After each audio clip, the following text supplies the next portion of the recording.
You know, it's amazing today, 100 years after the Russian Revolution this year, that in the United States there is an actual political campaign to say that Russia has captured the President of the United States.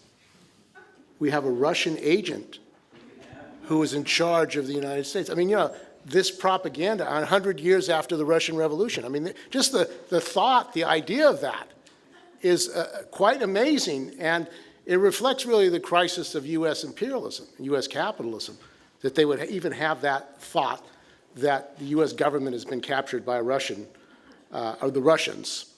Now, the revolution, the Russian Revolution, was not supposed to take place, number one, and it was not supposed to take state power, and it was not supposed to keep state power.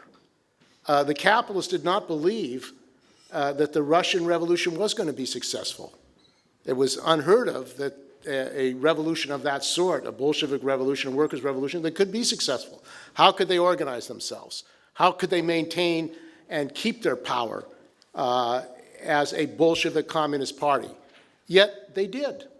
They did. And in fact, when we talk about intervention into American affairs, we need to look at what happened in Russia. We need to look at what happened in Russia because Kerensky, the social democrat, kept the war going, despite the fact that the Russian army was being decimated. That was one of the key reasons for the success of the Russian Revolution. He wouldn't stop the war. And we have to look at what the United States did, because in July 1918, the United States invaded Russia. And in fact, under the direct orders of President Wilson, and it stayed until 1920. So when we talk about intervention in the affairs of the United States, let's look at the U.S. intervention in Russia with the military. That's unheard of. Most Americans don't even know that the United States invaded Russia. I think they should know. I think they should know about the invasion of Russia. That's something we have to tell them. We have to explain to them. And there was opposition in this country to the invasion of Russia. In the fall of 1919, Seattle longshoremen refused to load arms going for the U.S. invasion of Russia. There was solidarity with the Russian Revolution in the United States. American workers wanted a revolution here. They did not want the capitalists in control of the United States. And for that reason, the United States capitalists were fearful not just about the Russian Revolution, they were fearful that there would be a revolution in the United States. They were worried about the American working class. And what they launched in the United States were the Palmer Raids in 1919, where they rounded up thousands of people, including Emma Goldman. They also were very worried about general strikes in the United States. In 1919, there was a general strike in Seattle. So this idea that it's just about Russia is misplaced. This isn't just about Russia. This is about the danger from their own working class in the United States. That's what we have to talk about. The fear of Russia is a diversion for the people of this country. The problem is not the Russians. The problem is what is happening to the working class and the people in this country. That is what working people have to be concerned about. The anti-communist witch hunts continued in the United States. And I think that we have to look at that threat of anti-communism in the context of warning the working class that they better not challenge state power in the United States. They better not say that workers should run this country. That's the ideology of the capitalist class. That's their propaganda. During the Depression, hundreds of thousands of millions of workers were on the move in the United States. There were general strikes in San Francisco, general strike in Minneapolis. The last general strike was in Oakland. And even before the First World War in 1941, the capitalists were worried about revolutionaries. So they passed what is called the Smith Act, People familiar with the Smith Act here. This was an act that said it was illegal to even support the idea of revolution by workers. And they prosecuted the Trotskyists in 1941. And there's a book, Trotskyists on Trial, which has just been published, which is very good, because that book actually goes into the beginnings of the witch hunt in this country and how it was organized. Because it wasn't just the capitalist class that were concerned, and the government, the state, that were concerned about revolutionaries and the Trotskyists. It was a trade union bureaucracy. Tobin of the Teamsters. The union bureaucracy is a buffer belt to the capitalist class. They're a pro-capitalist, pro-imperialist bureaucracy. That's what we have in the United States. And actually, the purges that took place in the 1950s were organized by not just the capitalist class in the state and Democrats and Republicans, but by the trade union bureaucracy, a section of it. The AFL-CIO, the formation of the AFL-CIO was as an anti-communist, pro-imperialist trade union organization. That's what the AFL-CIO was and continues to be. It continues to be an organization that supports U.S. imperialism and supports capitalism. That is what it is. In fact, if you go back to the last election, just in this election period, there's not a word in any of the AFL-CIO or union publications about war, about the trillions of dollars spent for war. Not one word. Yet where is this money coming from? Where are the trillions of dollars that are going for war coming from? It comes from the working class in this country. It comes from cutting social programs. It comes from austerity. That's where the money's coming from, yet not a word by the trade unions, bureaucracy, about the role of this capitalist state and what it's doing. So U.S. imperialism, as a matter of fact, as a result of the Second World War and the victory of U.S. imperialism, was able to buy off, if you want, the working class. They had a purge, but also they were able to offer workers in this country homes. They were able to offer them automobiles. Capitalism was growing in the United States. So they told workers, you don't have to worry about politics. You can get a car, you can get a home, your children can go to college, you have a future. That was the basis, economic basis, for capitalism in the post-war period. And of course, what we now know is that capitalism, as capitalism in this country or any other country, is looking for greater profits. And the way to attack the working class, particularly industrial workers in what is now the Rust Belt, was to move unionized production offshore. And they first moved unionized work to the south, then to Mexico, and to China, and all over the world. This is business. This is capitalism. And it was supported by, again, the Democrats and Republicans. It was supported by Carter, who supported deregulation of the airlines. NAFTA was a product of the Democrats and Republicans, these free trade agreements to attack the working class. What did it lead to, this deregulation, privatization, outsourcing? It led to a decline of living conditions for the American working class. For the last 20 or 30 years, real living conditions have declined for the working class in the United States. You have a lot of anger and frustration, understandably. Workers have no future, and their children have no future in this country, as they see it. That's the reality. So for those people who were surprised about Trump, I would have to say that you're not really following what's happened to the American working class. People are angry and they want solutions. Now, the anti-Soviet campaign, and I think that it's been ably handled by Tony and George, has been used against the people of the United States, blaming the Russians. And it's also been used to say that now the chief danger is terrorism, along with Russia. This is all a diversion. As we know, the United States helped train fundamentalists to fight the Russians. And that this was the intervention of the United States on a global level has been to encourage sectarianism. If you look at the invasion of Iraq, what they did to Iraq, they created sectarian division. When churches are bombed in Egypt, the United States is directly responsible. The United States encouraged racism, reactionary, and ethnic fratricide throughout the world. This is the cause of U.S. imperialism that we're looking at. This is a direct result of U.S. imperialism. And yet the people are blamed. The people of the Middle East are blamed. No, it's not the people's fault. These developments have taken place. So when we talk also about intervention, and I think it's very important, we have to look at the role of the United States intervening in Russia, because although Yeltsin was mentioned that he was a stoolie for the United States actually intervened in a big way to support Yeltsin. They spent, American imperialist intervention, $250,000 was spent to get Yeltsin reelected. And ABC Nightline lauded the effort to intervene in the Russian election to keep Yeltsin as president. Bill Clinton and his political aide, Dick Morris, were personally engaged in supporting Yeltsin, the Yeltsin campaign.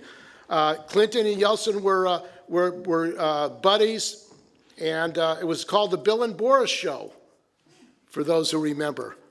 Well, the United States was directly and actively involved in keeping Yeltsin president.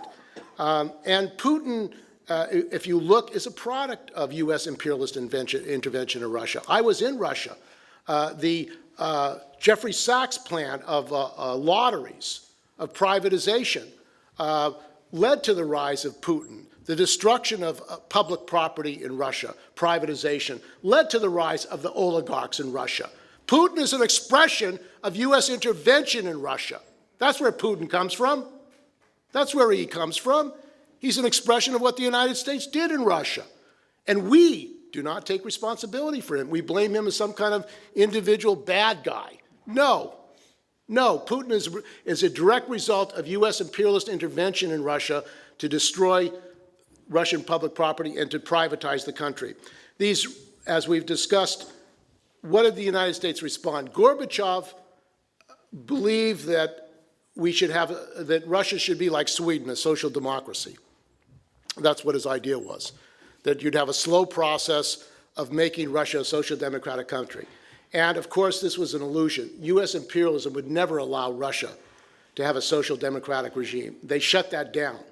They shut it down, and they wanted to destroy Russia. Now, the other thing is the bombing of Yugoslavia, the Ukrainian intervention, the Orange Revolution.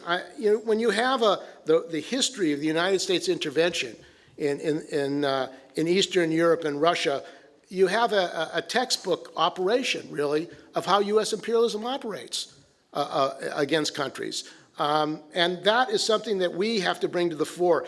The developments in the Ukraine, the breakup of Ukraine, the intervention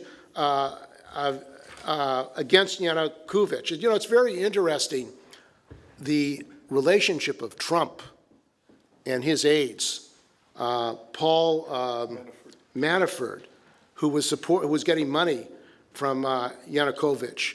On one side, he was benefiting from Yanukovych, who was privatizing. He was getting money. On the other side, you have Clinton and the other capitalists who were benefiting in Ukraine. What was it about? It was about stealing from the Ukrainian people, taking their resources. That's what it was about. Both sides were involved in stealing from the people of Ukraine. Both Trump and Clinton and those elements. They were both involved in stealing billions of wealth from Ukraine and putting it in their pockets.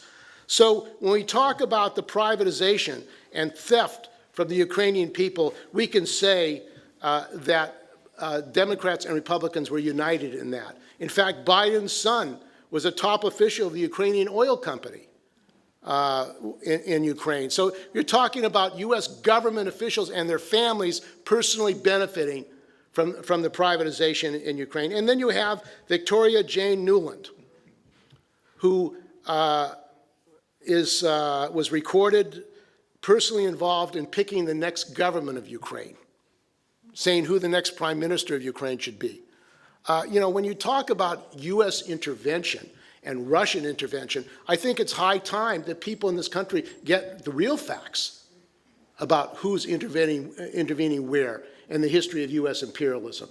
It's time to give the truth out about the role of U.S. imperialism around the world, where we have 700 bases all over the world and intervene in election after election.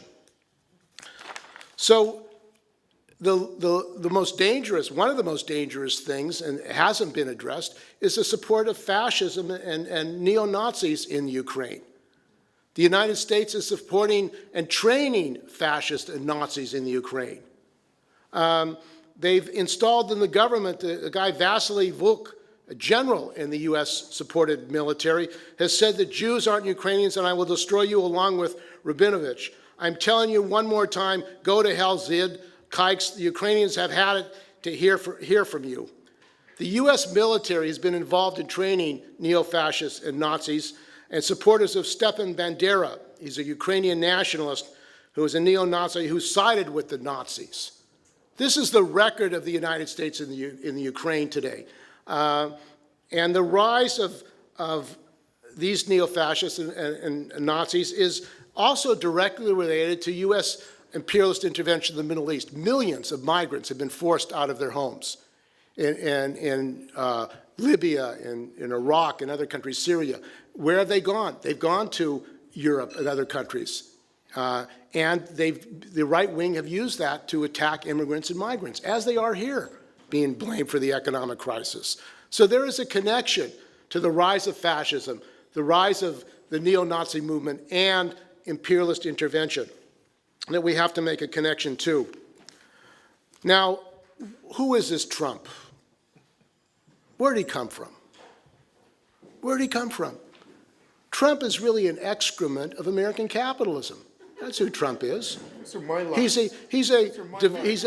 a product of U.S. capitalist developers who run U.S. cities, not just New York, through Democratic politicians.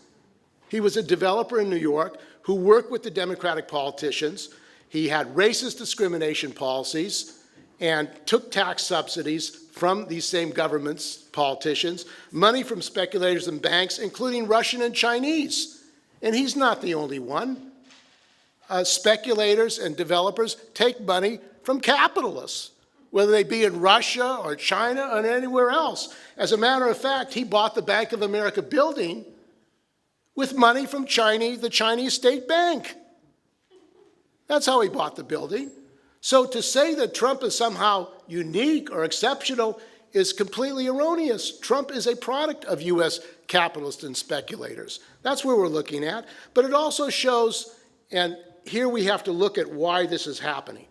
Why is American capitalism in such great disarray? Why is it? Why is it in such political crisis? Well, it happens to be not Trump. It happens not to be the Russians. It happens to be decline of U.S. imperialism. Capitalism, U.S. capitalism, imperialism is in decline. That is what's giving the rise to somebody like Trump who says, let's revive the good old days of America. Let's go back when workers had future and when there were jobs here. This is a direct result of the decline of U.S. capitalism and imperialism. It's not unique, and it is also not unique that immigrants are blamed, minorities, and other countries for this crisis of capitalism. It plays on the angers and frustration of the working class, but that has been true throughout history with the rise of nationalists and neo-Nazis. Imperialist wars are, in fact, a result of this crisis of capitalist countries and decline of imperialist empires. It's a development that we have in our history, which is why we have to take it very seriously. And as George and Tony were saying earlier, the United States is now looking at destroying Russia. They have tanks. There's U.S. tanks on the border of Russia and Poland. We have bases. And we're not only in Russia, but in Asia.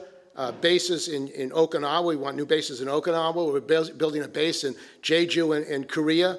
And historically, and this is not different, the solution for the capitalist crisis has been imperialist wars. Now, what can we say about this crisis today in the United States and what we need to do about it? Well, the Democrats and the Republicans are both responsible for this crisis, this political crisis. And the political danger is that there's no political alternative, mass political alternative. There's no working class party. There's no other voice in this country challenging the capitalist framework and the capitalist propaganda, whether it comes from Trump or whether it comes from the Democrats. And as a matter of fact, Bernie Sanders has refused to challenge this attack on Russia. He's accepted it. The liberals, like Barbara Lee, have joined the campaign, have been completely silent. The Democratic Party has supported and gone along with this hysteria against Russia, blaming the Russians for controlling the United States election. Yet, if you look at the Clinton Foundation, and this is where Trump is correct, and the Republicans, they were taking money from Russian oligarchs. They were taking money, the Clinton Foundation, and Saudi Arabia and Kuwait, while Hillary was Secretary of State. They were involved in taking money from the same people that Trump is taking money from. This is total hypocrisy and duplicity with these people. This internal warfare that we have going on now, and the deep state going after Trump, and every day there's a release from the deep state, CIA, FBI, this recording, that recording. What does it represent? Well, what it represents actually is not only that the knives are out against each other, which they are, but that this internal capitalist crisis is also a result of the political and economic decline of U.S. capitalism. In other words, when the capitalists go to war with each other, that reflects the general political crisis of capitalism. And this war, internal war that is going on, actually is a good thing. I think it's a good thing, because in front of the working class, they are exposing themselves as equally corrupt. The corruption of the Democrats and Republicans is becoming more and more evident to the working class. And that is a good thing, again, for working people to see that there is no difference between the Democrats and Republicans. They're both equally corrupt and bankrupt politically. Again, the question, though, is what political alternative does the working class have to resolve this crisis? And I think that that is the central question that we have to address, because only the formation of a working class political party, independent of the Democrats and Republicans, can provide a political vehicle and a program to solve this economic and social crisis, not just in the United States but around the world. And I think it's time that we challenge these reactionary capitalist parties who are imposing austerity and deregulation, privatization, and union busting on the working class. And I would say also that our position should not be we want the impeachment of Trump. Our position is the working class needs to have general strikes against this government, against the attacks on the working class. We need independent action of the working class to solve this crisis. The capitalists cannot solve the crisis. Having Pence in does not solve the crisis. Having the Democrats in does not solve the crisis. This is a social economic crisis. It's a system crisis that's not going to be resolved by a change in politician or having the Democrats in from the Republicans. So we have to say this crisis is going to deepen, and one of the problems that the capitalists have with our political structure in this country is that it's very, very difficult to get rid of a president. Very difficult. It will probably destroy the Republican Party. The Republicans do not want to impeach their own president. So this means that this is going to be a long-term, a battle in the capitalist class internally about who's going to be running the state. And I think we have to use this opportunity to educate and organize in the working class, that the solution is not with the capitalists, not with their parties, and not with their state. It's independent mobilization and political development of the American working class. Thank you.